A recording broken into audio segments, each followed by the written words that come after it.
Good morning everyone and welcome to PN institute. आज के lecture में हम कल जो पेपर हुए हैं 12th बोर्ड के मैथमेटिक्स के उनको हम डिस्कस करेंगे। उम्मीद है आप लोग का पेपर अच्छा गया होगा और हम आज देखेंगे सारे क्वेश्चन के सॉल्यूशन। ये सारे 50 एमसीक्यूज हैं जो हुए हैं कल, हम सारे के सॉल्यूशन देखेंगे। ठीक है, चलिए स्टार्ट करते हैं पहले क्वेश्चन से। तो पहला क्वेश्चन क्या है कि आपको पहला क्वेश्चन इंटीग्रेशन से पूछा है कि इंटीग्रेशन से क्या पूछा है, देखिए integration of sine cube x दिया है a cos x plus b cos cube x plus c, right. C तो मेरा क्या इंटीग्रेशन कांस्टेंट है, तो हमें बी माइनस ए की वैल्यू पूछा है। तो आइए इसको सॉल्व करते हैं। तो sign cube x d x बराबर, अब हम इसको लिख सकते हैं sine square x into sine x d x. अब इसको साइन स्क्वायर एक्स को लिख दो आप 1 minus cos square x into sine x d x बराबर कॉस एक्स को टी मान ले। अगर हम कॉस एक्स को टी मान लेंगे तो यहां से क्या आ जाएगा 1 minus T square D T, और कॉस एक्स का इंटीग्रेशन क्या होता है माइनस साइन एक्स, तो माइनस बाहर आएगा, साइन एक्स डी एक्स तो डी टी बन जाएगा, राइट। अब यहां से देखिए इसका इंटीग्रेशन कर दीजिए, कितना हो जाएगा t minus t cube by 3 plus some constant c. तो यहाँ से कितना हो गया आपका minus t plus t cube by 3 plus some constant c, right.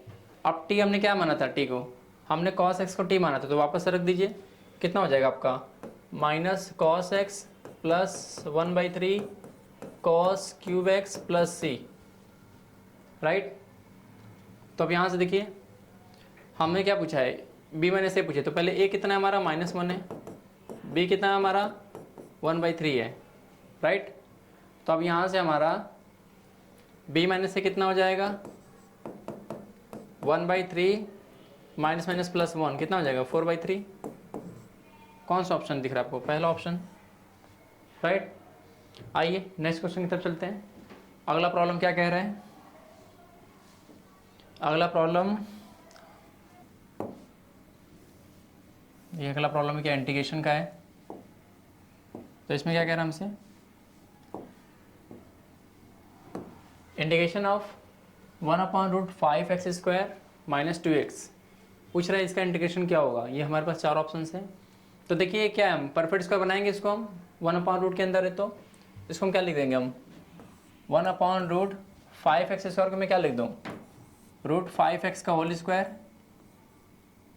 Right, minus ये जो हमारा 2x है वही क्या बनेगा 2a भी बनेगा, तो -2 इंटू ए तो मिल गया हमें √5x बराबर। तो अब यहाँ पे क्या मुझे 2x चाहिए, तो मैंने क्या किया √5 यहाँ लगाया है, तो फिर क्या करना पड़ेगा √5 से डिवाइड भी करना पड़ेगा इसी में,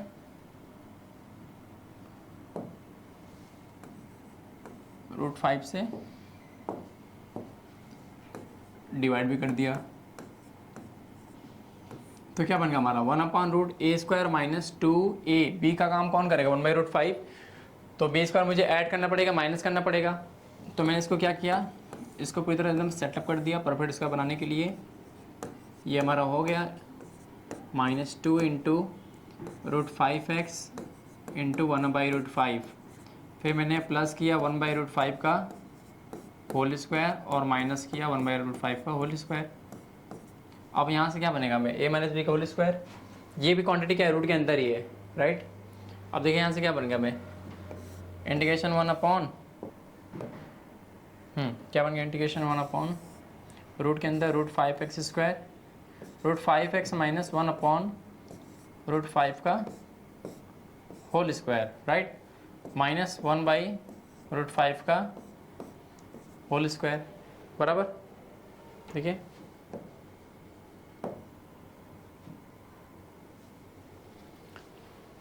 यहाँ से क्या बन गया हमारा 1/√5x माइनस 1/√5 का होल स्क्वायर माइनस 1/√5। देखिए यहाँ तक कोई दिक्कत। अब आगे देखिए इसको, ये क्या दिख रहा है हमको 1/√x² माइनस a² का फॉर्मूला दिख रहा है।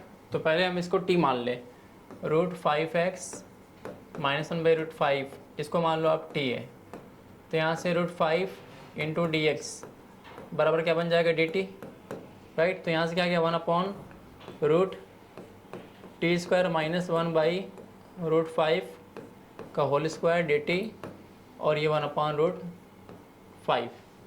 तो ये 1/√5 ये क्या हो जाएगा log 1/√x² minus a square. इसकी वैल्यू क्या होती है इंटीग्रेशन में, log x plus √x² minus a square. तो वही हम लगाएंगे formula, log x means t plus √t² minus 1/5, right. ये पूरा मॉड में क्योंकि log के अंदर है। तो 1/√5, अब t की वैल्यू रख दीजिए आप, log t के हमने क्या बना था √5x minus 1/√5 plus √t² minus 1/5 क्या हो जाएगा, t² माइनस 1/5 मेरा पूरा पूरा यही हो जाएगा। देखिए t² माइनस 1/5 पूरा पूरा यही आएगा हमारा 5x² माइनस 2x। देखिए यहाँ तो कोई दिक्कत, प्लस सम इंटीग्रेशन कांस्टेंट, ठीक है।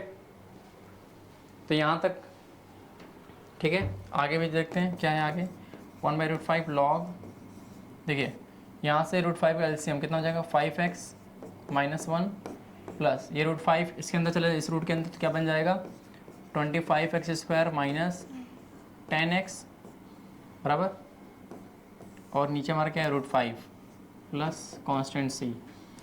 तो 1/√5 log m/n का फॉर्मूला क्या होता है log m minus log n। तो log m कितना है 5x minus 1 plus √25x² minus 10x, ये मॉड के अंदर minus 1/√5 log √5 plus c log m/n। तो log n जो होगा log m/n कितना होता है log m minus log n। तो log m minus log n means log √5, और क्या वो कांस्टेंट है तो इस कांस्टेंट के साथ मिलकर एक नया कांस्टेंट हो जाएगा। तो क्या आ गया हमारा 1/√5 log mod 5x minus 1 in bracket plus √25x² minus 10x, ये प्लस एक नया कांस्टेंट c1। देखिए यही भी कोई एक नया कांस्टेंट है c। तो कांस्टेंट के अलावा जो हमारा टर्म मिल रहा है वो यही मिल रहा है। देखिए ऑप्शन में क्या दिख रहा है आपको 1/√5 log 5x माइनस 1 प्लस, ये ऑप्शन नहीं है, कौन सा ऑप्शन दिख रहा है इन दोनों में, ये ऑप्शन है 5x minus 1 plus √25x² minus 10x, ठीक है। आइए नेक्स्ट क्वेश्चन की तरफ चलते हैं।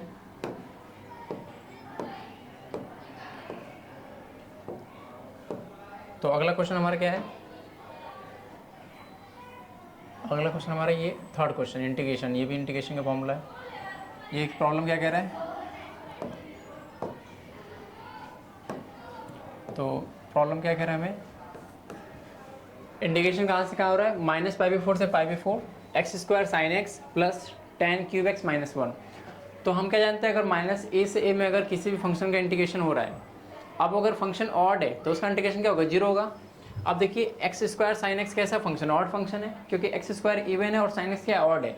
तो अगर एक इवन एक ऑड फंक्शन है तो उसका जो मल्टीपल फंक्शन बनेगा, मल्टीप्लिकेशन वाली जो फंक्शन बनेगी वो क्या होगी ऑड होगी।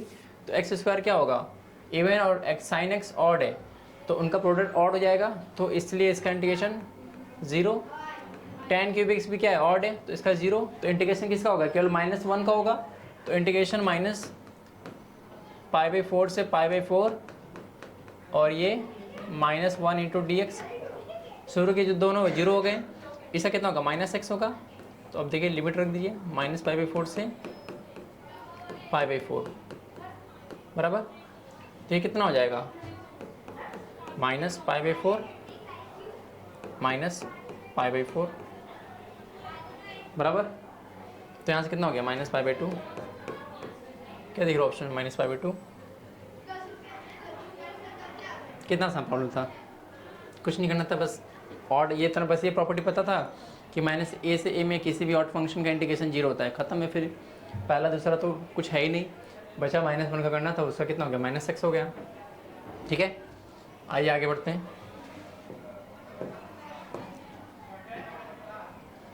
अगला क्वेश्चन क्या कह रहा है, अगला क्वेश्चन इसको देखिए, क्वेश्चन नंबर 4। आपको f of a + b - x बराबर क्या है fx दिया है। आपको इसका इंटीग्रेशन वैल्यू पूछ रहा है, क्या दिया है, ए से b x into f x d x, right. ठीक है, इंटीग्रेशन की प्रॉपर्टी लगा दीजिए, ए से b f x d x is equal to a to b f of a plus b minus x d x.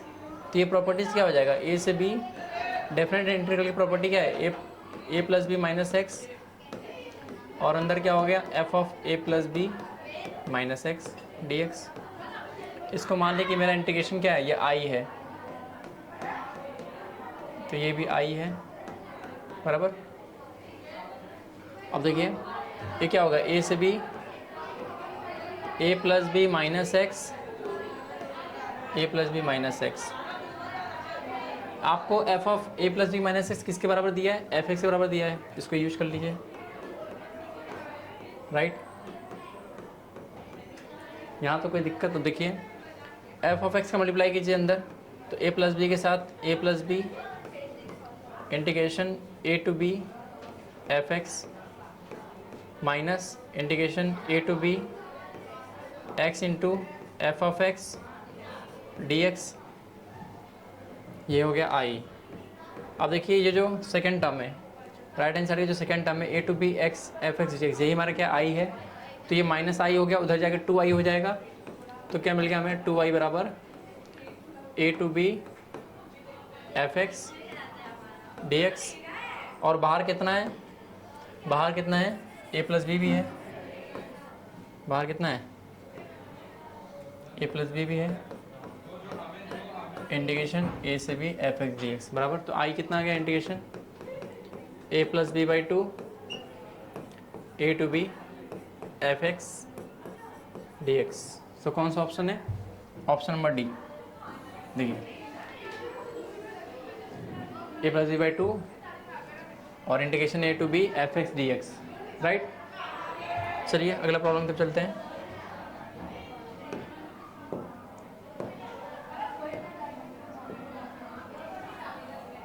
अगला problem हमारा क्या है, ये भी इंटीग्रेशन का प्रॉब्लम है। देखिए इंटीग्रेशन से बहुत सारे प्रॉब्लम है। देखिए क्या इंटीग्रेशन ई की power x 1 minus x upon 1 plus x square का होल स्क्वायर डी एक्स, ई की पावर एक्स, इसको क्या लिख दो आप, स्क्वायर दोनों में लगा दो, 1 प्लस एक्स स्क्वायर का होल स्क्वायर डी एक्स। सो ई की पावर एक्स, इसका स्क्वायर ओपन कर दो आप, 1 plus x square minus 2x, और नीचे वाले को ओपन नहीं करना है, ठीक है। आप इसको ब्रेक कर दो अंदर, जो आपका डिनोमिनेटर है, डिनोमिनेटर को अंदर ब्रेक कर दो न्यूमरेटर में, तो कितना हो जाएगा, यहाँ से 1 प्लस एक्स स्क्वायर के साथ जाएगा तो एक कट जाएगा, नीचे की पावर क्या बचेगा, 1 upon 1 plus x square minus second term minus 2x upon 1 plus x square का होल स्क्वायर,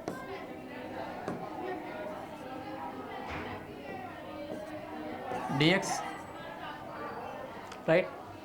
अब देखिए यहाँ से क्या आ गया, e की power x into 1 upon 1 plus x square minus ये डी एक्स माइनस e की power x into 2x upon 1 plus x square का whole square d x.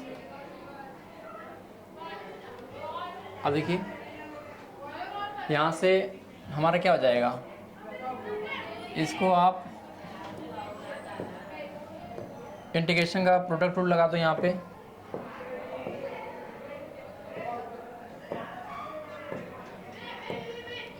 Oh sorry erase हो गया, तो चलिए फिर से करते हैं इसको। आपका क्या दिया, इंटीग्रेशन ई की power x 1 minus x upon 1 plus x square का होल स्क्वायर डी एक्स। तो आइए क्वेश्चन नंबर 5 डिस्कस करते हैं। क्या कह रहा है क्वेश्चन नंबर 5 में, क्वेश्चन नंबर 5 में क्या कह रहा है, इंटीग्रेशन में करना है ई की power x 1 minus x upon 1 plus x square का होल स्क्वायर डी एक्स। अब क्या कीजिए, इसमें ऊपर स्क्वायर ओपन कर दिए, 1 plus x square minus 2x, नीचे स्क्वायर नहीं ओपन करना है, ठीक है। फिर इसको क्या कर सकते हैं, ब्रेक कर दें हम, तो 1 अपॉन 1 प्लस एक्स स्क्वायर, इसमें ने 1 प्लस एक्स स्क्वायर के होल स्क्वायर को मैंने इसमें और इसमें दोनों में क्या किया, ब्रेक कर दिया, दोनों को दे दिया मैंने, तो -2x/1 प्लस 2x/1 + x² का होल स्क्वायर dx बराबर। तो यहाँ से क्या हो गया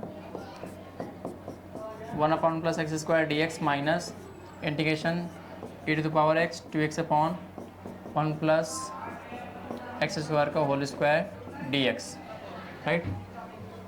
अब देखिए इसमें मैंने क्या लिया, इंटीग्रेशन का जो प्रोडक्ट रूल है इंटीग्रेशन f(x) × gx, तो मैंने वो कॉन्सेप्ट लगा दिया। तो 1/1 प्लस x² बाहर इंटीग्रेशन ऑफ e⁻x होगा माइनस, फिर जिसको मैंने बाहर किया उसका क्या होगा डिफ्रेंशिएशन होगा। तो डिफ्रेंशिएशन में क्या बनेगा minus minus plus 1/1 plus x² का होल स्क्वायर इंटू 2x और e⁻x का इंटीग्रेशन e⁻x dx, और जो सेकेंड टर्म है इसमें उसको as it is e⁻x 2x/1 plus x² का होल स्क्वायर dx, राइट।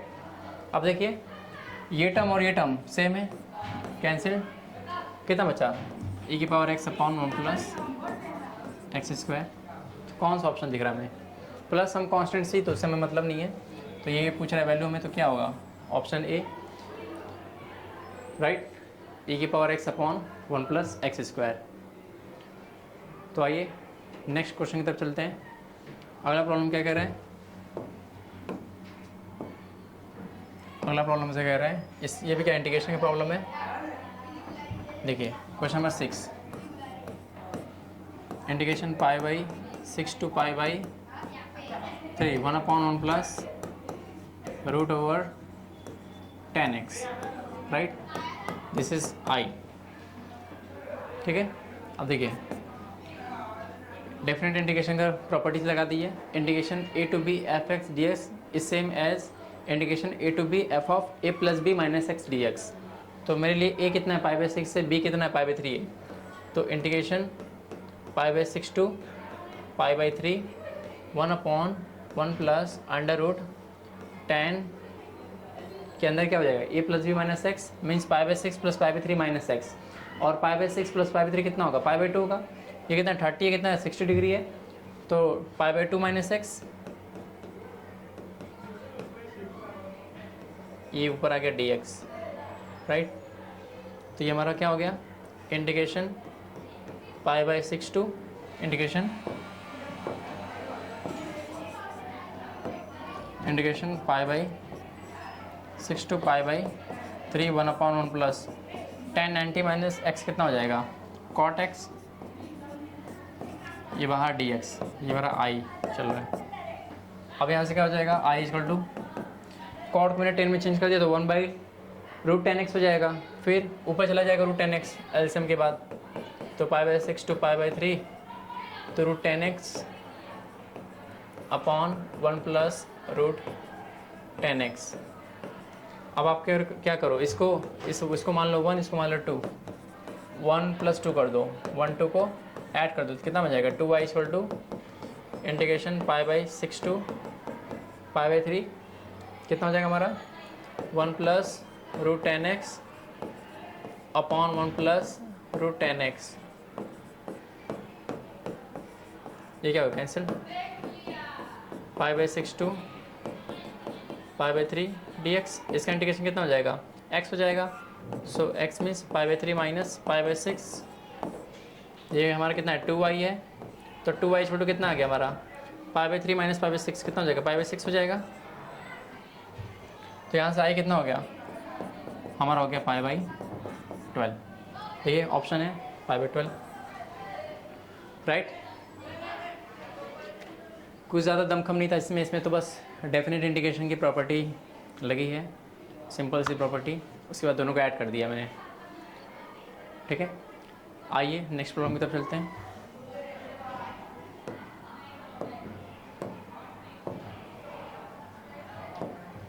तो अगला प्रॉब्लम क्या है,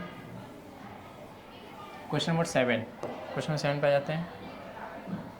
अच्छा एरिया का प्रॉब्लम इसमें आ गया, क्या कह रहा है एरिया बाउंडेड बाई कर्व, हमें क्या दिया कर्व x × mod x, कहाँ से कहाँ में the area bounded by the curve y = x × mod x, और x एक्सिस और ऑर्डिनेट्स क्या है x = -1 एंड x = 1, तो पहले इस कर्व को ध्यान से देखिए, इसको दो वैल्यू आएंगे, एक तो आएगा एक्स स्क्वायर जब आपका एक्स क्या होगा पॉजिटिव, क्योंकि एक्स पॉजिटिव होने से मॉड एक्स एक्स बन जाएगा।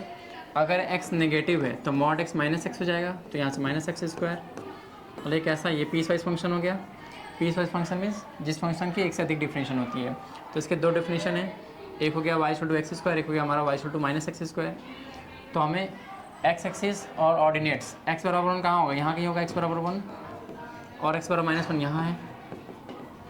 ये हमें एरिया पूछ रहा है, देखिए ये एरिया पूछ रहा है। ये एरिया और ये एरिया क्या है, सेम होगा, तो इसी एरिया को निकाल लेते हैं। तो ये कितना है हमारा 1 है और ये 0 है, तो 0 से 1 तक हम इंटीग्रेट कर दें, 0 to 1 हम इंटीग्रेट कर दें इस कर्व को। ये कर्व कितना है हमारा y बराबर एक्स स्क्वायर, तो एक्स स्क्वायर डी एक्स, और जो एरिया ये है वही एरिया ये है हमारा। ये क्या ऑड फंक्शन है, राइट। ऑड फंक्शन क्या है, 0 के सेपरेट में जैसा कर्व ऊपर जा रहा है वैसा कर्व नीचे आ रहा है।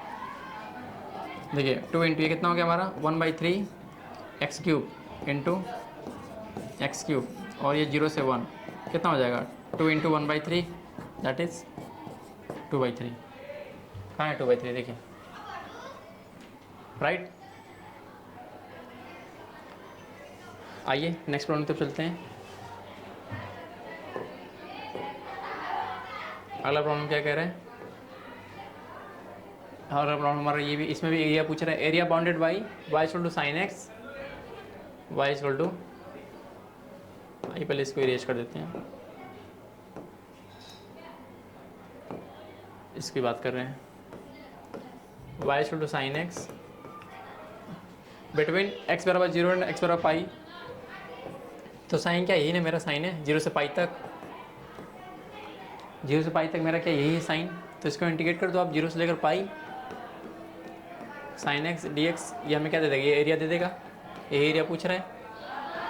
तो 0 से लेकर पाई, साइन एक्स का इंटीग्रेशन कर देते हैं, साइन एक्स का इंटीग्रेशन डायरेक्ट करके लिमिट रख देते हैं। साइन एक्स का इंटीग्रेशन कितना होता है माइनस कॉस एक्स, और ये लिमिट कहाँ है 0 से लेकर पाई, माइनस बाहर ही है।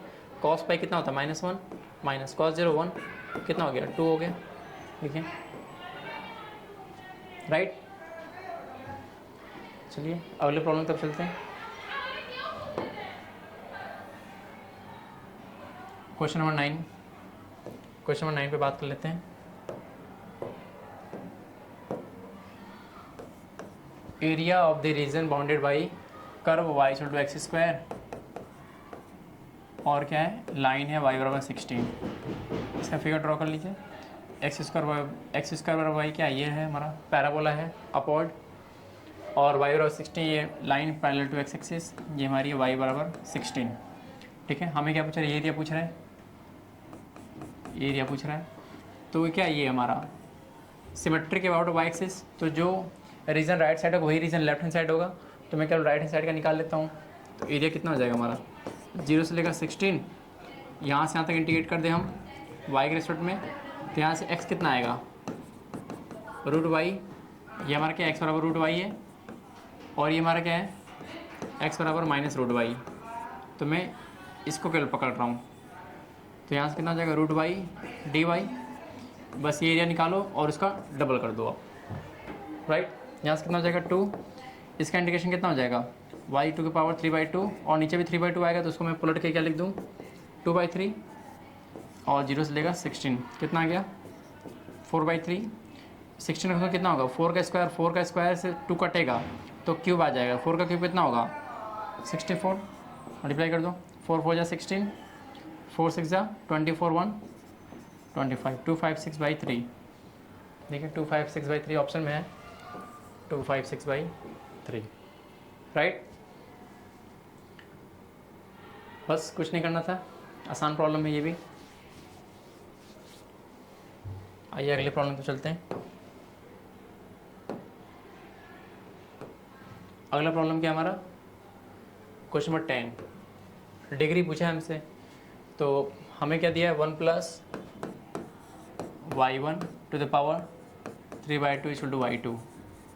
डिग्री क्या होता है the power of highest differential coefficient, और इसमें जो डिफरेंशियल कोफिशिएंट है सबसे बड़ी ऑर्डर की the power of highest differential the power of highest differential coefficient, जो सबसे बड़ी डिफरेंशियल कोफिशिएंट है।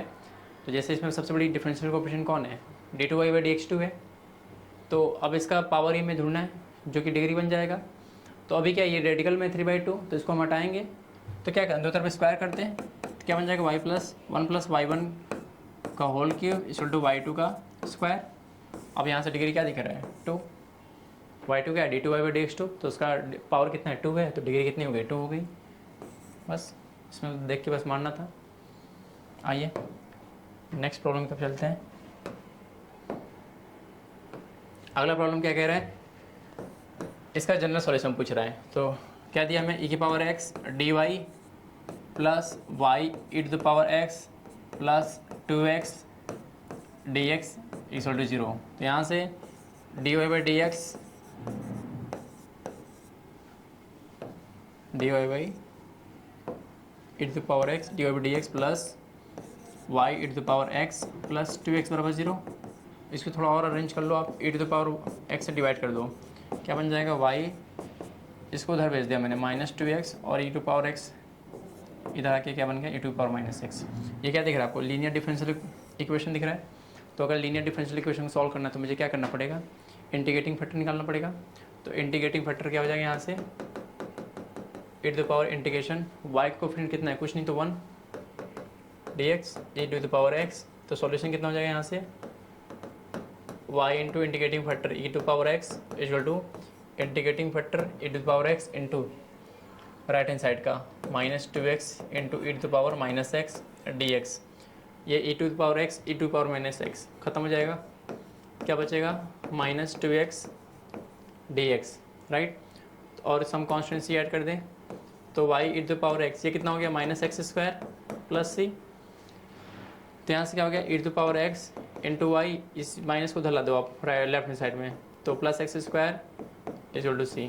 क्या दिख रहा है option, y into e⁻x plus x² equal to c। देखिए राइट, क्लियर है। आइए अगली प्रॉब्लम पर बढ़ते हैं।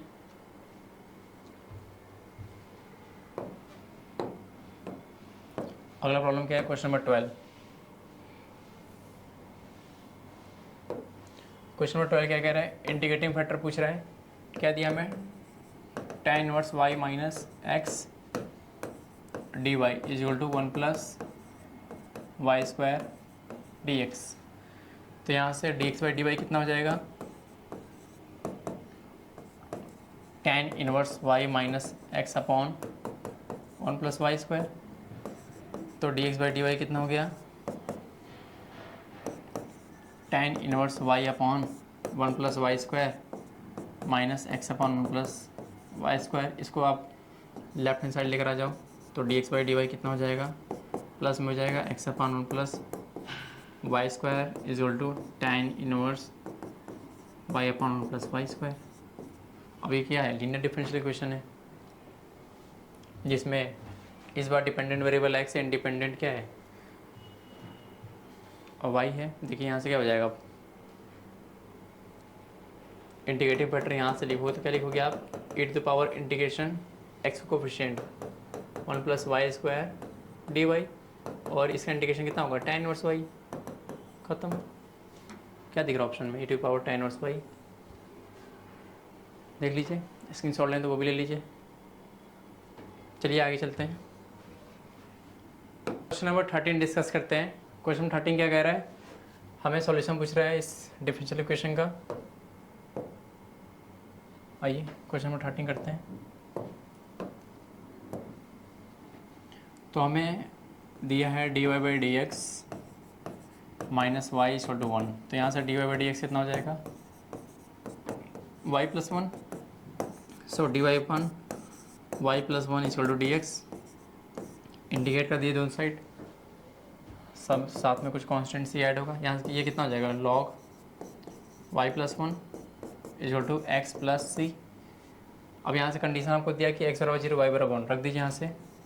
तो यहाँ y की जगह 1 रखें तो कितना बन जाएगा, यहाँ पे 2 बन जाएगा, और यहाँ पे 0 प्लस सी, तो c कितना आ गया log 2। वापस रख दीजिए c की वैल्यू, तो log y plus 1 equal to x plus log 2। Log, दोनों लॉग को एक साइड रखिए, log y plus 1 minus log 2 is equal to x. इन सबका क्या है, बेस ई है। बेस कितना है, ई।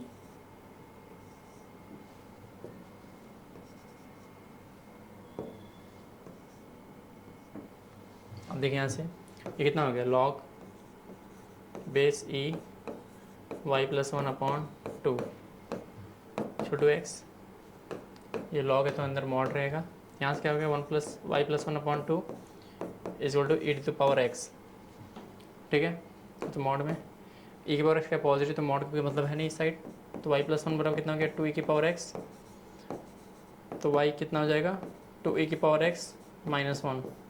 कौन सा ऑप्शन दिख रहा है, 2 ई की power x minus 1, option number D. ठीक है, देख लीजिए, स्क्रीन शॉट है तो ये भी ले लीजिए स्क्रीन शॉट। चलिए आगे चलते हैं।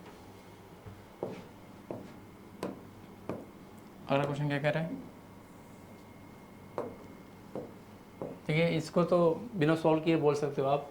बोल रहा है कि अगर ये वेक्टर है, इसके डायरेक्शन में जो कौन सा वेक्टर होगा इन चारों में से जिसका मैग्नीट्यूड 5 हो। अब देखिए, अगर इसके डायरेक्शन में जाना है तो माइनस आएंगे तो कोई मतलब ही नहीं है, तो ये माइनस वाले तो गए, ये माइनस वाले गए, उसी के डायरेक्शन में जा रहा है वेक्टर।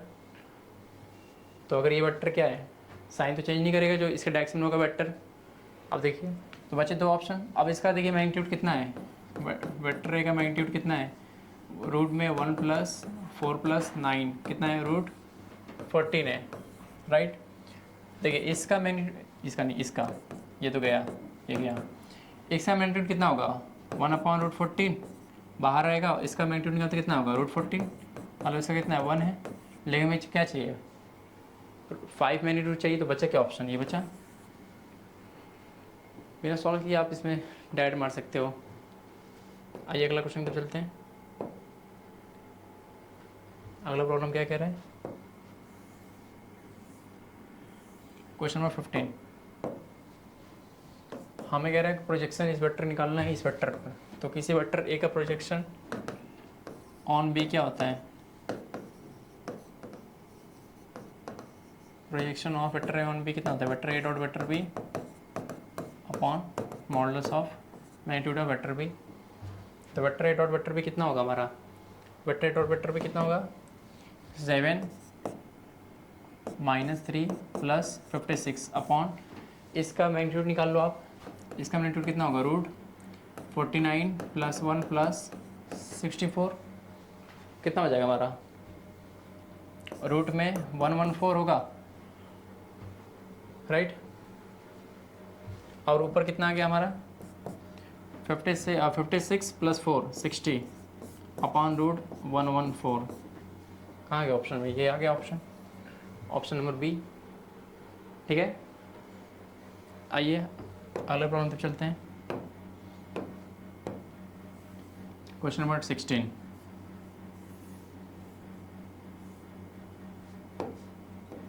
क्या कह रहा है, हमें दिया है वेक्टर ए का मॉडुलस मैग्नीट्यूड 3 है, बी का भी 3 है, और ए माइनस बी का 4 है। तो हमें क्या पूछ रहा है, वेक्टर ए डॉट वेक्टर बी पूछ रहे हैं। तो मान लेते हैं वेक्टर ए कितना है, A1 आई कैफ प्लस A2 जे कैफ प्लस A3 के कैफ। वेक्टर बी क्या है, B1 आई कैफ प्लस B2 जे कैफ प्लस B3 के Kaif.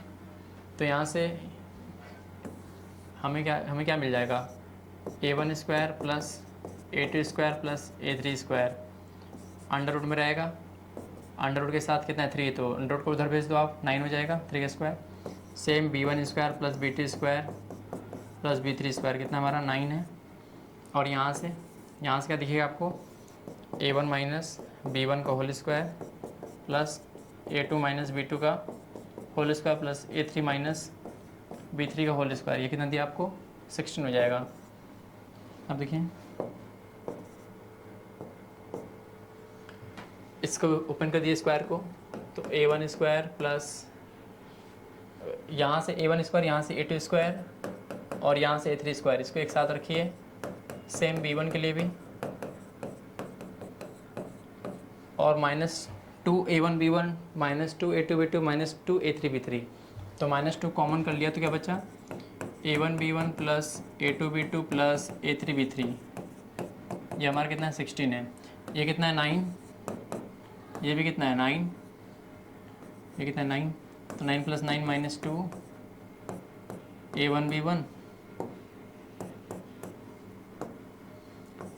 a1b1 plus a2b2 plus a3b3 कितना दिया ये 16।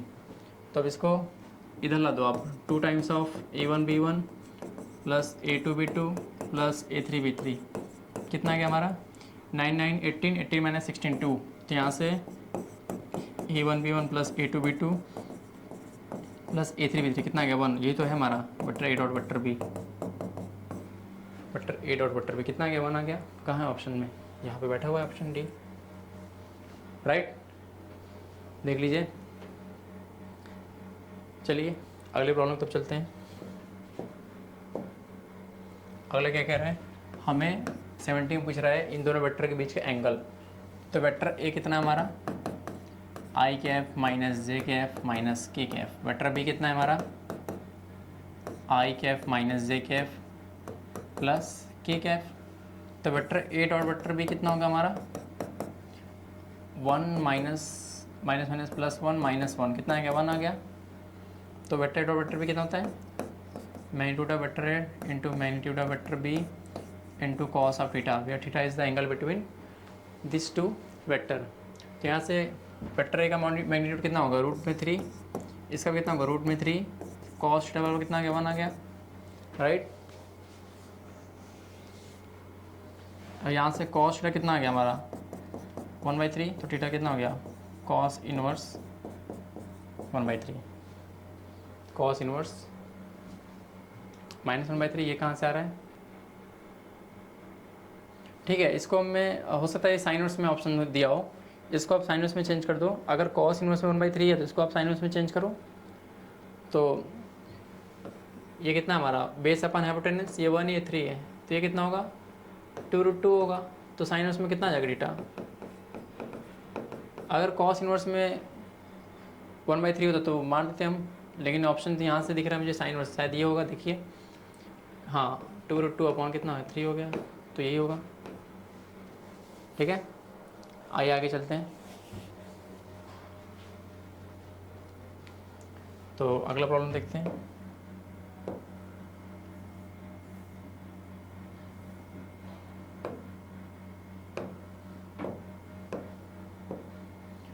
हाँ अगला प्रॉब्लम क्या कह रहा है, क्वेश्चन 18 में वेक्टर है, वेक्टर भी दिया है, ठीक है। हमें एरिया ऑफ ट्रायंगल पूछ रहा है जो ओ ए बी बन रहा है हमारा। तो अगर ये ओ है, ये ए है, ये बी है, तो हमें एक वेक्टर ए ये दिया है, एक वेक्टर बी ये दिया है, तो एरिया कितना हो जाएगा हमारा वेक्टर के फॉर्म में 1/2 है modulus of vector A cross vector B. तो वेक्टर ए क्रॉस वेक्टर बी निकाल लेते हैं यहाँ पे। वेक्टर ए क्रॉस वेक्टर बी कितना होगा हमारा आई जे के, यहाँ से कितना हो जाएगा 2 -3 2 और 2 3 1, कितना हो जाएगा हमारा -3 -6 -3 -6 -9 आई, और यहाँ से 2 - 4 -2 - प्लस 2 से 6 + 6 12। ओके, अब इसका मैग्नीट्यूड निकाल लेते हैं। वेक्टर ए क्रॉस वेक्टर बी का जो मैग्नीट्यूड आएगा वो कितना आएगा √81 + 4 + 144, कितना हो जाएगा हमारा 4 1 5 4 9 4 + 8 12 1 1 2 √229, तो कितना हो जाएगा √229/2, सी ऑप्शन, राइट। तो आइए अगली प्रॉब्लम पर चलते हैं। क्वेश्चन 19 को तो देख के बस बोल देना है कि अगर इस वेक्टर भी दोनों के अपोजिट डायरेक्शन में है, ये इधर है ये इधर है, वेक्टर भी इधर चल रहा है, तो वेक्टर ए डॉट वेक्टर बी के बारे में पूछ रहा है। तो वेक्टर ए डॉट वेक्टर बी कितना होता है वेक्टर ए का मॉडुलस इंटू वेक्टर बी का मॉडुलस इंटू कॉस उनके बीच का एंगल, अगर दोनों अपोजिट डायरेक्शन में तो एंगल कितना pi degree, pi radian sorry, कितना हो जाएगा minus vector A dot vector B with magnitude, ये ऑप्शन है राइट। आइए नेक्स्ट प्रॉब्लम पे चलते हैं। इसमें क्या पूछ रहा है, डायरेक्शन क्वेश्चन पूछ रहा है। तो अगर एंगल दिया है एक्स वाई जेड के साथ बना हुआ एंगल 90 डिग्री, 60 डिग्री, 30 डिग्री, तो यहाँ से डायरेक्शन क्वेश्चन कितना होगा, cos 90 degree, cos 60 degree, cos 30 degree. Cos 90 कितना होगा 0, कॉस 60 कितना होगा 1/2, कॉस 30 कितना होगा √3/2। तो क्या हो जाएगा ऑप्शन में 0 1/2 √3/2, ए वाला ऑप्शन। ठीक है, तो आगे को पढ़ते हैं।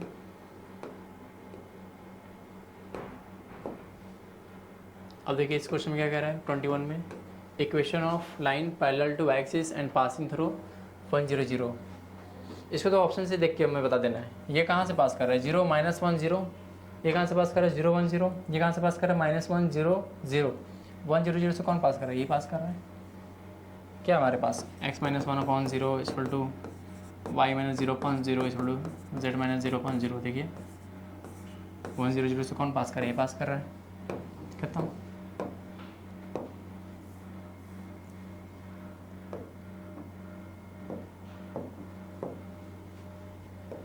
अब हमें क्या पूछ रहा है इसमें,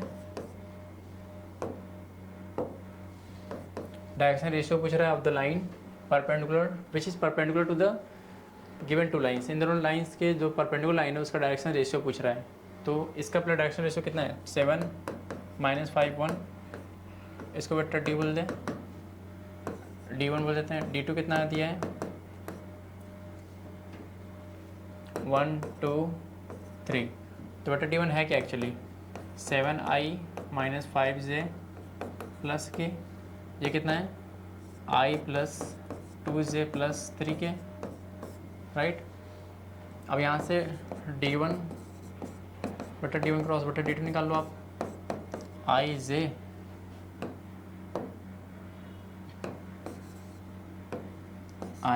के, यहाँ से क्या जाएगा आपका 7 - 5 1, और यहाँ से 1 2 3, यहाँ से क्या जाएगा -50 - 2 -17 आई, 7 3 जा 21 - 1 20, तो -20j, यहाँ से 7 जा 14 + 5 19 के, यहाँ से क्या पता चला -17 -20 90।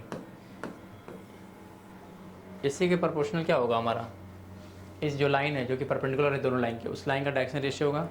तो एग्जैक्ट इसमें तो सेम दिख नहीं रहा है, हाँ, लेकिन इसके प्रोपोर्शनल में कौन है, ये है हमारा, -1 से मल्टीप्लाई कर दो 720 - 19। ठीक है, तो आइए नेक्स्ट प्रॉब्लम पे चलते हैं।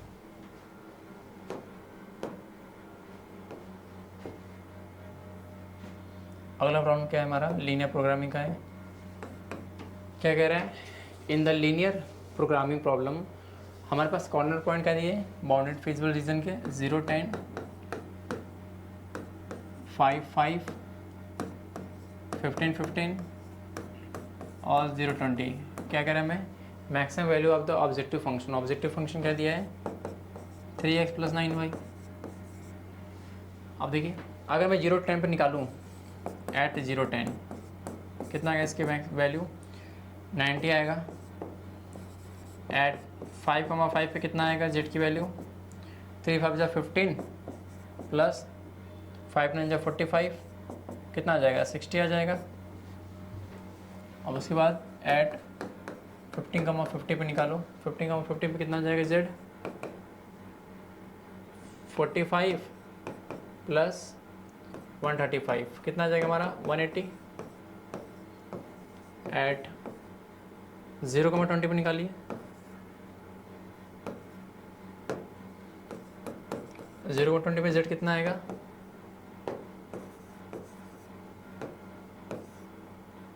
1 0 20 में कितना आएगा 0 प्लस 9 इंटू 20। तो हमारे पास ये तो है होगा ही नहीं क्योंकि हमें मैक्सिमम वैल्यू वहाँ मिल रही है इससे ज़्यादा। तो ये ऑप्शन 5 को तो ऑप्शन ऐसे क्या। अब देखिए हमें मैक्सिमम वैल्यू 180 मिल रहा है और 0,20 मिल रहा है, और हम तो क्या जानते हैं लीनियर प्रोग्रामिंग में कि अगर 2 पॉइंट पे हमें वैल्यू मैक्सिमम मिल रही है तो उसको कनेक्ट करने वाली जो लाइन होगी, उन दोनों पॉइंट को कनेक्ट करने वाली जो लाइन होगी, उस लाइन पर आने वाले हर एक पॉइंट के लिए भी वैल्यू मैक्सिमम होगा जेड का। तो क्या हो जाएगा हमारा any point on the line segment 50,50 and 0,20। इस पे आने वाला कोई भी पॉइंट लोगे उस पर भी कितना होगा जेड की वैल्यू मैक्सिमम होगी। ठीक है, चलिए आगे चलते हैं।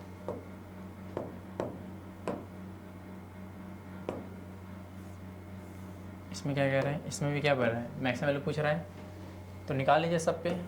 जेड कितना है 510x प्लस 675y। 0 पे तो कोई मतलब है नहीं निकालने का, बड़ी वैल्यू निकालते हैं। 300,0 पे कितना आएगा 510 इंटू 300 प्लस 0 ही होगा, कितना हो जाएगा 3 बन 3 3 5 15 और 3 0 लगा दो आप। अगला 180,120 पे निकाल लो, कितना आएगा 510 इंटू 180 प्लस, कैलकुलेशन का बस काम है इसमें। तो 51 और 18 कितना हो जाएगा हमारे पास, 8 बन जाएगा 8 5 40 15 कितना हो जाएगा 8 1 9 और 2 0 लगा दो। यहाँ से 7 6 7 5 में 12 मल्टीप्लाई कर दो, 10 15 12 30 5 7 6 कितना जाएगा 10 7 3 प्लस 10 11 6 1 7 7 1 8 और ये यहाँ से एक 0 आ गया। अच्छा एक और 0 2 0। ठीक है, तो यहाँ से कितना आ गया 0 0 8 2 17। तो ऑप्शन में तो आ गया। अब ऐसे ही इस पॉइंट पे भी चेक करना पड़ेगा।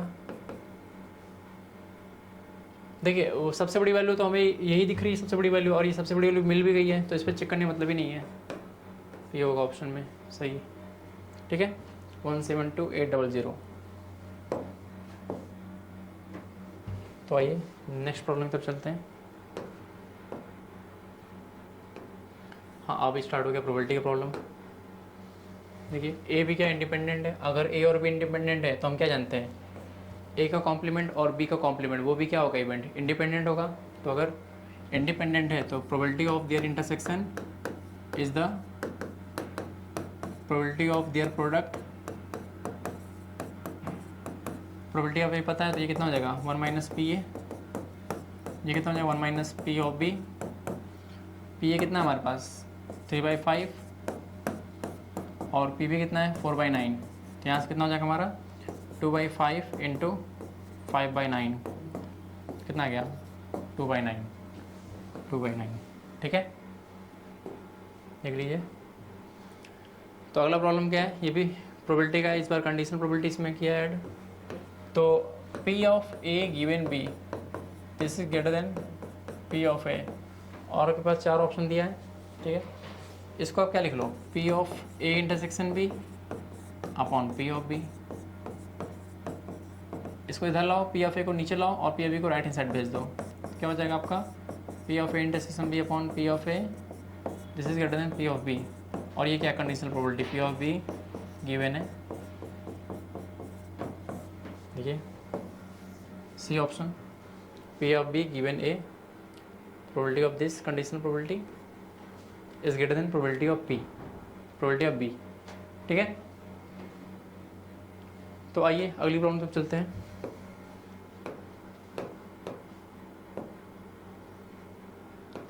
अगला क्या हमारा इक्विवेलेंस रिलेशन का प्रॉब्लम है। कह रहा है 1 2 3 पे maximum number of equivalence relation क्या होगा, तो 1 2 3 है। ठीक है, तो एक तो क्या हो जाएगा 1 1 2 2 3 3 और एक 1 1 2 2 3 3 1 2 2 1, एक ये हो गया। और क्या हो सकता है 1 1 2 2 3 3 2 3 3 2, राइट। और क्या हो सकता है, 1 1 2 2 3 3 1 3 3 1, और एक जो लास्ट बचेगा आपका क्या बचेगा, 1 1 2 2 3 3 1 2 2 1 1 3 3 1 2 3 3 2। टोटल कितने मिलेंगे, 5, 1 2 3 4 5, कितना होगा। या फिर आपको बेल नंबर का कॉन्सेप्ट याद है डायरेक्ट निकालने का, बेल नंबर का कॉन्सेप्ट, तो वहाँ से डायरेक्ट 5 निकाल सकते हो, ठीक है। तो वैसे MCQ इसमें तो बट आपको आंसर देना है, ऐसे ज़रूरी नहीं कि ऐसे लिख कर पूरा वेरीफाई करो, तभी तो आपको बेल नंबर के कॉन्सेप्ट से डायरेक्ट आंसर बता सकते हो, 5 होगा, ठीक है। अगला प्रॉब्लम देखते हैं क्या है।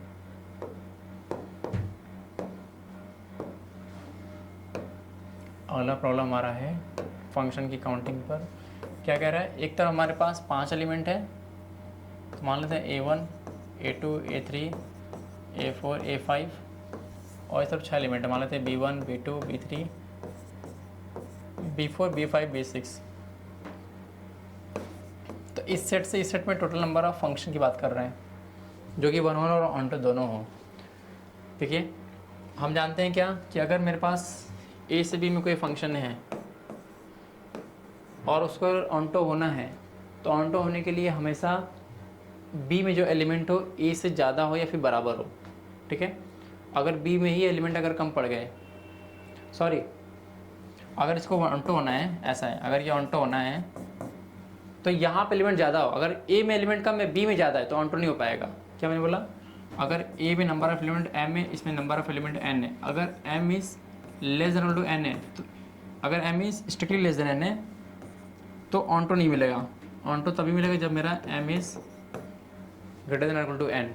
देखिए आप अगर जोड़ोगे एलिमेंट, सोचो आप अगर इसको आपने इससे जोड़ दिया, इसको इससे जोड़ दिया, एक एक एलिमेंट आप जोड़ते हो तो फिर भी यहाँ एक एलिमेंट बच जाएगा, तो ऑनटो तो हो नहीं पाएगा। तो ऐसे क्या है, ये डायरेक्ट मारना है इसमें 0, ठीक है। ऑनटो होने के लिए क्या होना चाहिए, लेफ्ट वाले सेट में ज़्यादा एलिमेंट हो, इसमें कम एलिमेंट हो। अगर राइट वाले सेट में ज़्यादा एलिमेंट है, लेफ्ट वाले सेट में कम एलिमेंट है, तो ऑनटो नहीं हो पाएगा, ठीक है। चलिए आगे चलते हैं।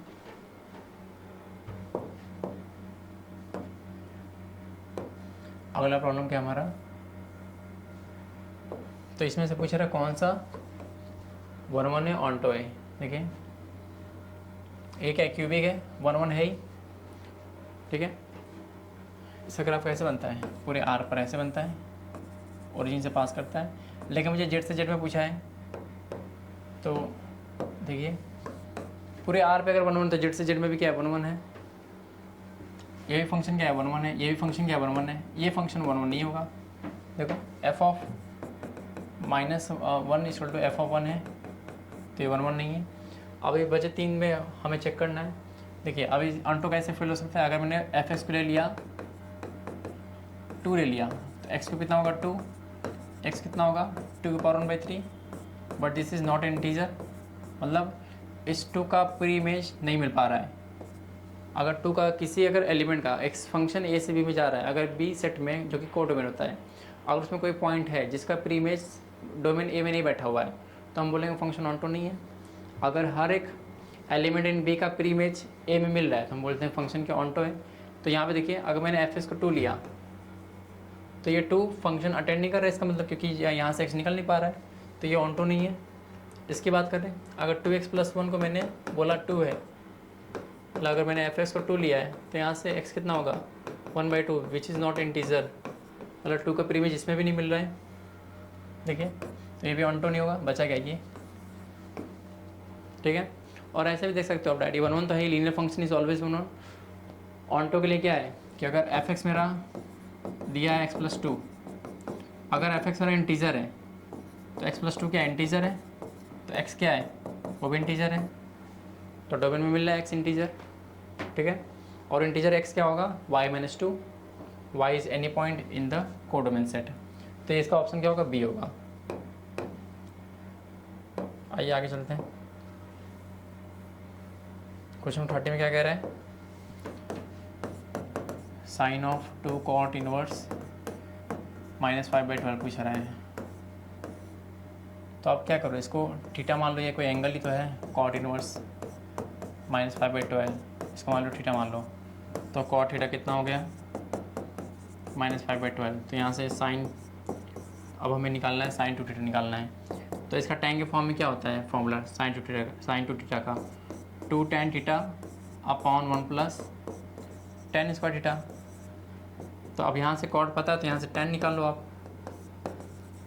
tan थीटा कितना होगा हमारे पास, -12/5, यहाँ रख दो, 2 × -12/5 अपॉन 1 + 144/25 कितना हो जाएगा, 24/5/25 यहाँ ऐड होगा 144 के साथ, तो कितना हो जाएगा 169/25 डिवाइड कर दो 5 से, 5 से 25 तो कितना हो गया 24 × 5/169 विथ माइनस साइन।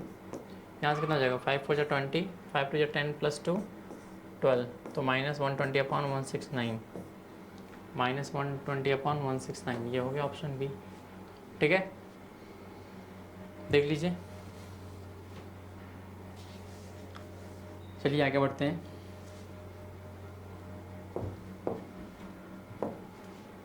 अगला प्रॉब्लम क्या कह रहा है, देखिए डायरेक्ट पूछ रहा है, प्रिंसिपल वैल्यू पूछ रहा है। प्रिंसिपल वैल्यू क्या होता है, tan इनवर्स का रेंज क्या होता है, प्रिंसिपल वैल्यू -5/2 से π/2, जिसमें ये -5/2 और π/2 इंक्लूड नहीं रहता है, तो -5/2 से π/2। ठीक है, इसको बस देख के बताना था। तो अब इस 32 को भी देख लेते हैं। डोमेन ऑफ पूछ रहा है इस फंक्शन का डोमेन। तो कॉस इनवर्स का जो डोमेन होता है वो क्या होता है, -1 से 1। कॉस इनवर्स के अंदर जो बैठा होता है x, वो -1 से 1 होना चाहिए।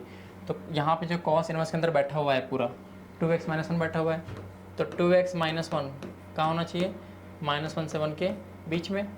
अब यहाँ से x निकाल लो, आपको मिल जाएगा डोमेन। तो तीनों में क्या करो, 1 ऐड कर दो, तो यहाँ बन जाएगा 0, यहाँ हो गया 2x और यहाँ हो गया 2। अब 2 से डिवाइड कर दो, 0 <2 x < 1, तो क्या होगा क्लोज इंटरवल 0 से 1। ठीक है, मिल गया। चलिए आगे चलते हैं। अब देखिए इस प्रॉब्लम में क्या है, यहाँ से x की वैल्यू पूछ रहा है। अगर आप ऑप्शंस को ध्यान से देखोगे आप, तो सारे A B D इन तीनों ऑप्शन में क्या दिख रहा है 1/2। अगर बाई चांस अगर 1/2 सेटिस्फाई नहीं किया, तब तो हम बहुत ही आराम से सी ऑप्शन मार देंगे। तो अब बस 1/2 चेक कर लो सेटिस्फाई कर नहीं कर रहा है। तो sine inverse 1 - 1/2 left hand side में रखो, 2 साइन इनवर्स 1/2। तो यहाँ से कितना हो जाएगा, साइन इनवर्स 1/2 - 2 साइन इनवर्स 1/2। यहाँ से कितना हो जाएगा, माइनस साइन इनवर्स 1/2, और ये कितना होता है -π/6, 30 डिग्री होता है। तो देखिए हमें क्या चाहिए, राइट हैंड साइड π/2 चाहिए, मतलब 1/2 सेटिस्फाई नहीं कर रहा है इस इक्वेशन को, तो 1/2 इसका सोल्यूशन में नहीं हो सकता। तो बचा ऑप्शन सी 0। ठीक है, तो कभी कभी हमें ऑप्शन से भी बहुत हेल्प मिल जाता है। तो आइए आगे चलते हैं। अब इसमें क्या है,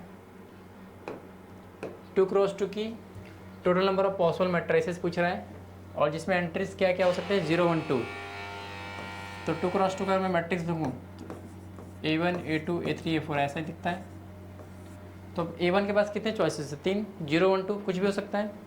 तो A1 के पास हमारे पास 3 चॉइसेस है, A2 के पास 3 चॉइसेस है, A3 के पास भी कितने हैं 3, A4 के पास भी कितने हैं 3। तो यहाँ से कितना हो जाएगा 3 × 2, टोटल मैट्रिसेस कितने होंगे जो 0 1 2 से बनेंगे 3/4, जो ये कितना होता है 81। देखो ऑप्शन में कहाँ है 81। ठीक है, चलिए आगे बढ़ते हैं।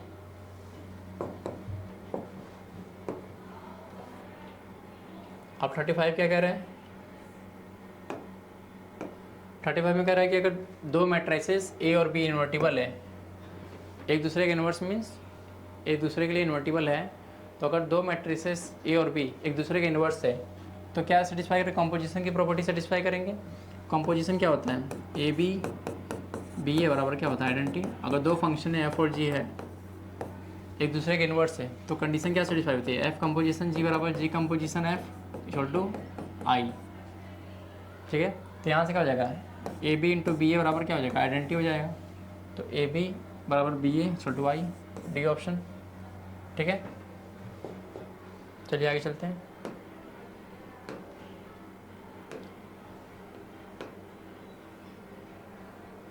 थर्टी सिक्स में क्या कह रहा है कि अगर ए और बी सिमेट्रिक मैट्रिसेस हैं तो सेम ऑर्डर के हैं, तो सिमेट्रिक मतलब क्या होता है, ए का ट्रांसपोज इज ए, बी का ट्रांसपोज इज बी।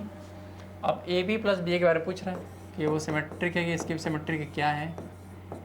देखिए अगर मैं इसका ट्रांसपोज लूँ तो कितना हो जाएगा, ट्रांसपोज दोनों के अंदर आ जाएगा, ए बी के ऊपर और बी के भी ऊपर, ठीक है। यहाँ से क्या हो जाएगा, बी ट्रांसपोज ए ट्रांसपोज, यहाँ से A transpose B transpose.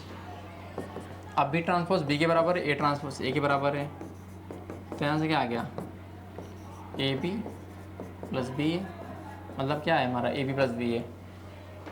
Symmetric matrices, symmetric कहाँ है, बी ऑप्शन, ठीक है। चलिए आगे चलते हैं।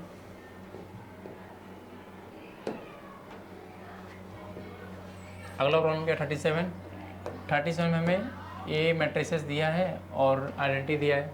अब इस कंडीशन को देखते हुए हमें के की वैल्यू बतानी है, तो हम ए स्क्वायर निकाल लेते हैं, 1 2 3 4 और यहाँ से 1 2 3 4, यहाँ से कितना हो जाएगा 1 प्लस 6 7 और कितना हो जाएगा 4 2 8 प्लस 2 10, 4 3 12 प्लस 3 15, 3 2 6 प्लस 4 4 16, 16 प्लस 6 22। अब वहाँ रख दीजिए, तो ये 7 10 15 22 किसके बराबर हो गया हमारा, राइट हैंड साइड में क्या है कि ए प्लस 2 आई। मैं डायरेक्ट अगर लिखूँगा तो क्या लिखूँगा कि ए प्लस 2 आई को के plus 2 2k 3k 4k plus 2। अब ये दोनों मैट्रिसेस बराबर है तो इसके करस्पॉन्डिंग एंट्रीज भी बराबर होंगे, तो यहाँ से के वैल्यू निकाल लो, 2 के बराबर 10 तो के कितना हो जाएगा 5 हो जाएगा, के कितना हो जाएगा हमारा, ये हमारा 5 आ गया, ठीक है। ठीक है, किसी भी एंट्रीज को पकड़ लो करस्पॉन्डिंग एंट्रीज के साथ, इसको पकड़ लो तो भी कितना 5 ही है, तो यहाँ से के कितना दिख रहा है 5 दिख रहा है, ठीक है। तो इस तरीके से हमने 37 क्वेश्चन डिस्कस कर लिया। अब बच्चे क्वेश्चन 12 उसको भी डिस्कस कर लेते हैं जल्दी से। अब ये क्वेश्चन क्या कह रहे हैं, हाँ 38 से डिस्कस करते हैं बच्चे 11, ये जो 13 क्वेश्चन है, तो 38 क्या कह रहा है, 38 में हमें क्या कर रहा है, डिटरमिनेंट 0 दिया है तो एक्स की वैल्यू दिया है, एक्स की वैल्यू पूछ रहा है हमसे, तो ये डिटरमिनेंट को सॉल्व कर लो, कितना हो जाएगा एक्स प्लस 1 माइनस 2x बराबर 0, तो यहाँ से x कॉमन कर लो, x माइनस 1 छोड़ो 0, यहाँ से क्या आ गया x बराबर 0 और x बराबर 1, 0 तो ऑप्शन में है नहीं, 1 है ऑप्शन में, ख़त्म, बोले भैया, ठीक है।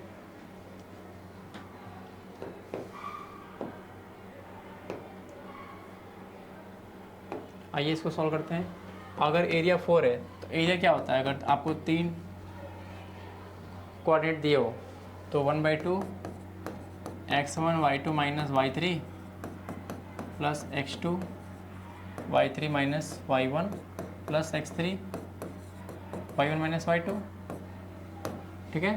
तो एरिया कितना है 4 है, तो हमारे लिए मान लेते हैं ये x1 y1 है, ये x2 y2 x3 y3 है, तो x1 कितना हो गया हमारा k into y2 minus y3 कितना होगा हमारा 0 माइनस 2 माइनस 2 प्लस x2 कितना है 4 और y3 माइनस y1 कितना होगा 2 प्लस x3 क्या है 0 है, तो 0 के साथ y1 माइनस y2 कुछ मतलब है नहीं, लिख लो वो भी 0 ही है। तो 8 बराबर mod minus 2k plus 8, right. तो यहाँ से मॉडल्स ओपन कर दो, माइनस 2k प्लस 8 बराबर कितना हो जाएगा प्लस माइनस 8, तो अगर मैंने प्लस को लिया तो माइनस 2k प्लस 8 बराबर 8, तो यहाँ से तो k कितना 0 दिख रहा है, अगर मैंने माइनस को लिया तो यहाँ से क्या हो जाएगा माइनस 2k बराबर माइनस 16 और k कितना आ जाएगा 8 आ जाएगा, तो 0,8 ऑप्शन में दिख रहा है, ये है 0,8, ठीक है। तो 0,8 हमारे पास ऑप्शन डी मिल गया। तो आइए नेक्स्ट प्रॉब्लम पर चलते हैं। अब है हमारा अगला प्रॉब्लम क्वेश्चन नंबर 14। अगर ए इन्वर्टिबल है तो ए के इन्वर्स का डिटर्मिनेंट पूछ रहा है। डायरेक्ट मानने इसको, अगर ए इन्वर्टिबल है तो ए और ए इन्वर्स क्या होगा, आइडेंटिटी होगा। तो दोनों तरफ डिटर्मिनेंट ले लो, कितना ये आइडेंटिटी का डिटर्मिनेंट 1 होगा। तो आइडेंटिटी का डिटर्मिनेंट 1 होने से क्या हो जाएगा, डिटर्मिनेंट ऑफ ए इन्वर्स कितना जाएगा, 1 upon determinant of A, that is determinant A का इन्वर्स, डिटर्मिनेंट ए का इन्वर्स। ठीक है, तो ये डिटर्मिनेंट क्या है, नंबर है ना ए, तो उसका इन्वर्स 1 पावर -1 लगा दो।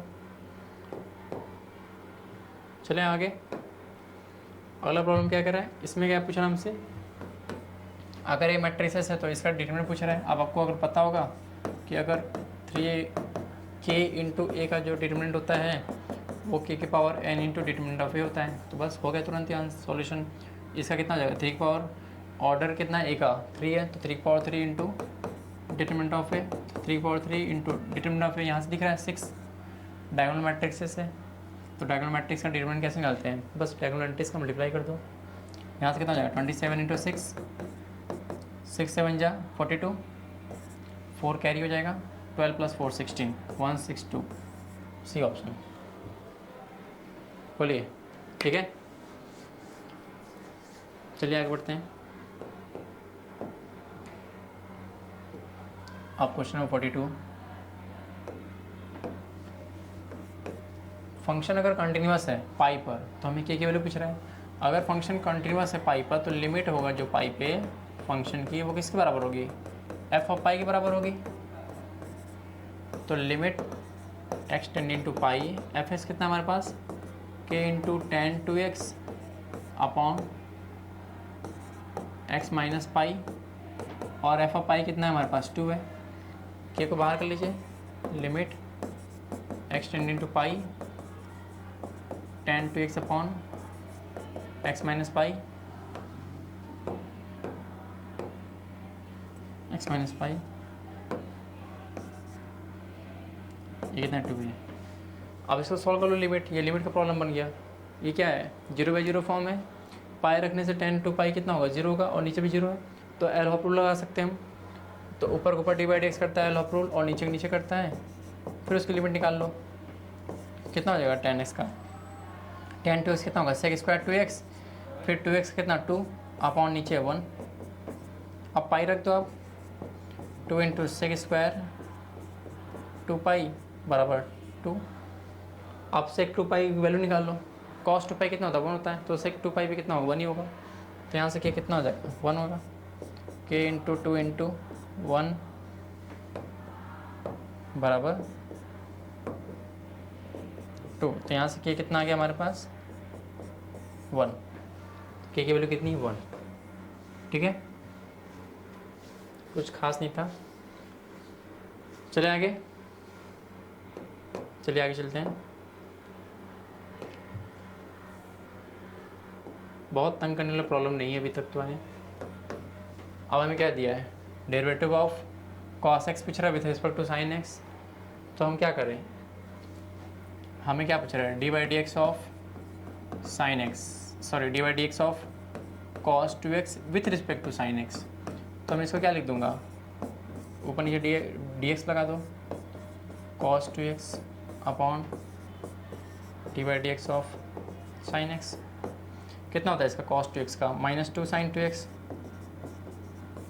और sin x का कितना cos x, फिर यहाँ से -2 इंटू sin 2x कितना होता है 2 sin x, cos x होता है अपॉन नीचे क्या है cos x, और ये कट गया तो कितना आ गया -4 sin x, -4 sin x, D option. ठीक है, चलिए अगला क्वेश्चन 44।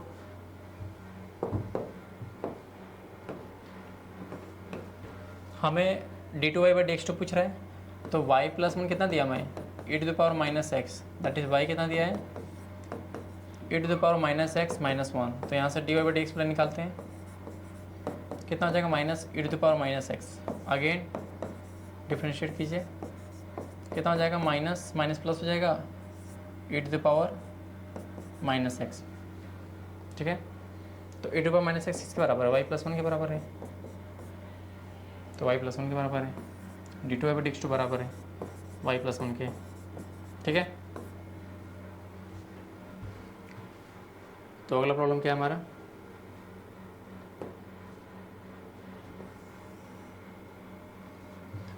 अगला प्रॉब्लम 45।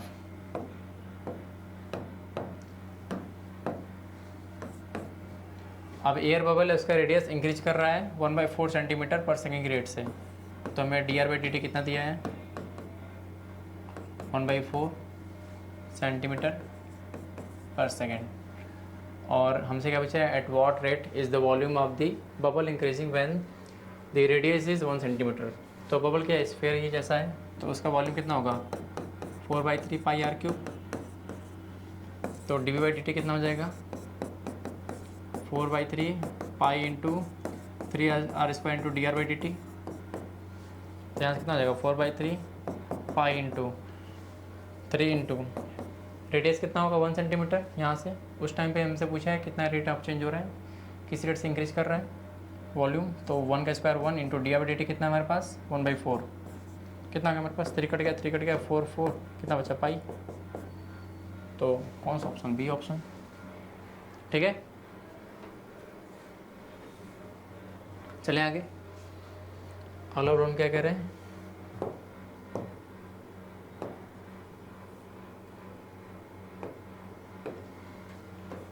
अगला प्रॉब्लम 46। एक सिलेंडर टैंक है जिसका रेडियस कितना 10 है, एक सिलेंड्रिकल टैंक जिसका रेडियस हमें दिया है 10 और उसको हम फिल्ड कर रहे हैं किससे, वेट से। किस रेट से हम फिल कर रहे हैं, उसका रेट कितना दिया है, d v by d t 314 metre cube per hour, ठीक है। इस रेट से हम इसको फिल कर रहे हैं वेट को। तो हमें क्या पूछ रहे हैं, उसका जो डेप्थ है, अब इसको फिल करें तो क्या होगा, ये भरेगा वेट। तो उसका जो डेप्थ है वो किस रेट से इंक्रीज कर रहा है, ठीक है। तो अगर ये मान लें हाइट h है तो वॉल्यूम कितना हो जाएगा, पाई r मीन्स 10 का स्क्वायर इंटू h, ठीक है। तो यहाँ से d v by d t कितना हो जाएगा, pi into 100 into d h by d T.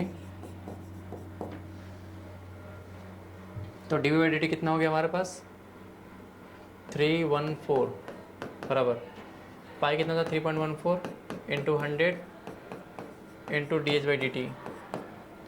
ये दोनों मिलकर इसको काट देगा तो कितना हो जाएगा d h by d t 1 centimetre, sorry metre में सब कुछ, 1 metre per hour, 1 metre per hour, 1 metre per hour, ठीक है।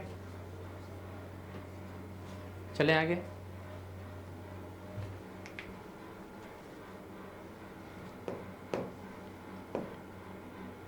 अगला प्रॉब्लम क्या कह रहा है हमसे 47, 46 हो गया 47। 47 में हमसे क्या कह रहा है, किस इंटरवल में फंक्शन ये y बराबर x e to the power minus increase करेगा। तो उसको डिफ्रेंशिएट कर दो आप, डी बाई डी एक्स कितना हो जाएगा हमारे पास x into e to power minus x into -1 plus e to the power minus x, e to the power minus x common कर लो, कितना बच गया -x प्लस 1। ये मेरा क्या है डी बाई डी एक्स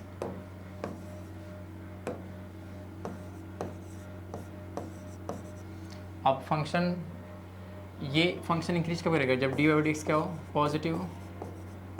जहाँ जहाँ D by d x positive होगा वहाँ वहाँ क्या होगा फंक्शन इंक्रीज करेगा।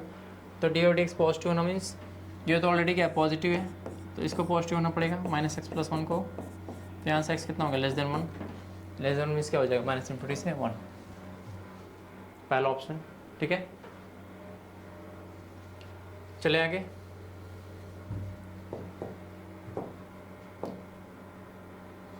अब इसमें हमसे क्या पूछ रहा है, कौन सा पॉइंट 4,0 के नियरेस्ट होगा। ये 4 पॉइंट है जो कि इस कर्व पे बैठे हुए हैं, इन चारों में से नियरेस्ट कौन होगा। तो डिस्टेंस निकाल लो, 4,0 से 0,0 डिस्टेंस कितनी हो जाएगी 4 ही रहेगी,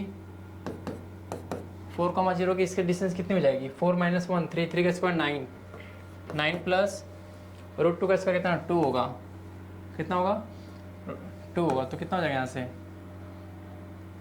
9 2 11 होगा। बोलिए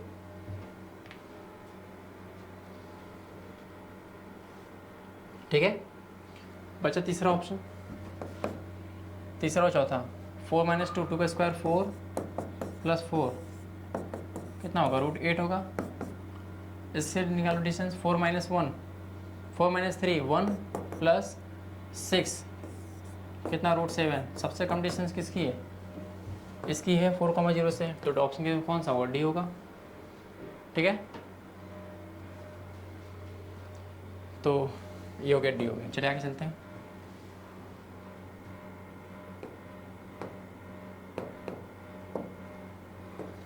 (49) देखते हैं। 49 क्या कह रहा है, इंटीग्रेशन करना है e⁻x + 1 अपॉन e⁻x - 1 dx। इसको आप ये इस तरह लिख लो, e⁻x - 1 + 2 अपॉन e⁻x - 1, ब्रेक कर लो इसको, 1 + 2 अपॉन e⁻x - 1 dx। ठीक है, dx इससे कितना हो गया, x हो गया प्लस e⁻x से ऊपर नीचे डिवाइड कर दो तो कितना बचेगा, 2e⁻x 1 - e⁻x dx। कितना हो गया हमारे पास, x 2 बाहर e⁻x अपॉन 1 - e⁻x dx। ये भी क्या है माइनस साइन के साथ। अब इसको t मान लो, 1 - e⁻x को क्या मान लो, t मान लो, तो क्या हो जाएगा e⁻x dx का बन जाएगा dt बन जाएगा। तो यहाँ से कितना हो जाएगा, x + 2 ln t हो जाएगा।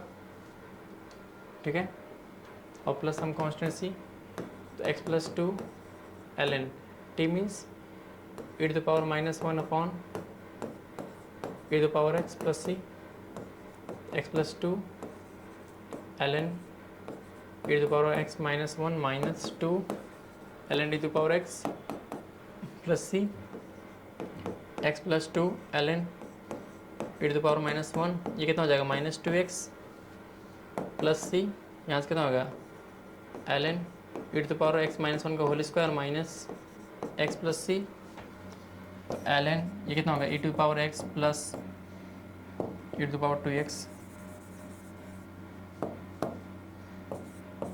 + 1 माइनस 2e⁻x। इस माइनस एक्स को मैं क्या लिख सकता हूँ, ln e⁻−x + c ln m + ln n, कितना होगा ln m × n, तो ये e⁻−x इसमें मल्टीप्लाई करेगा तो कितना बन जाएगा e⁻x + e⁻−x - 2। ठीक है, और बाहर c मॉड, सब में मॉड चलेगा ln के अंदर, यहाँ से यहीं से क्या मॉड चलेगा। ठीक है, यहाँ मॉड लगा दो आप, बराबर। तो यहाँ से कितना हो गया, कौन सा ऑप्शन दिख रहा है, ln e⁻x + e⁻−x - 2, ये ऑप्शन है।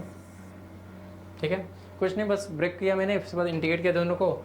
अब इसके बाद इसको थोड़ा अरेंज करना था। ठीक है, बस यहाँ से जहाँ तक जो स्टेप है इसको मैंने क्या किया, गिवन ऑप्शन की, गिवन जो ऑप्शन है वो इस फॉर्म में है, तो इस फॉर्म तक लाने के लिए मैंने क्या किया, इसको थोड़ा अरेंज किया आगे पीछे करके। ठीक है, देख लीजिए। अब बच्चे last question 50, question number 50 integrate करना है। ये तो एक लाइन का ही है, क्योंकि ये क्या दिया आपको, सेकेंड वर्स जो नीचे दिया आपको, सेकेंड वर्स का क्या है, डिफरेंशिएशन ही तो है, सेक इनवर्स x अपॉन, मैंने x² कॉमन किया तो क्या बचा, x² - 1 अंडर रूट के अंदर dx, sec inverse x upon x² का रूट से बाहर निकलने कितना बन जाएगा, mod x √x² - 1 dx, और 1 upon mod x into √x² - 1 is the differentiation of sec inverse x। तो यहाँ से हम सेक इनवर्स x को t मान लें, तो यहाँ से t dt मिल जाएगा, क्योंकि इसका डिफरेंशिएशन कितना है, 1 upon mod x √x² - 1 D x बराबर कितना हो गया, डी टी हो गया।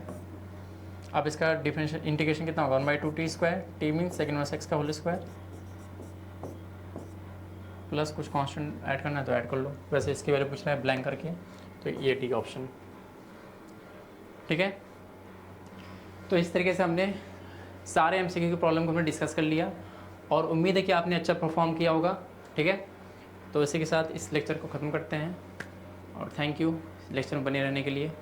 मिलते हैं नेक्स्ट लेक्चर में।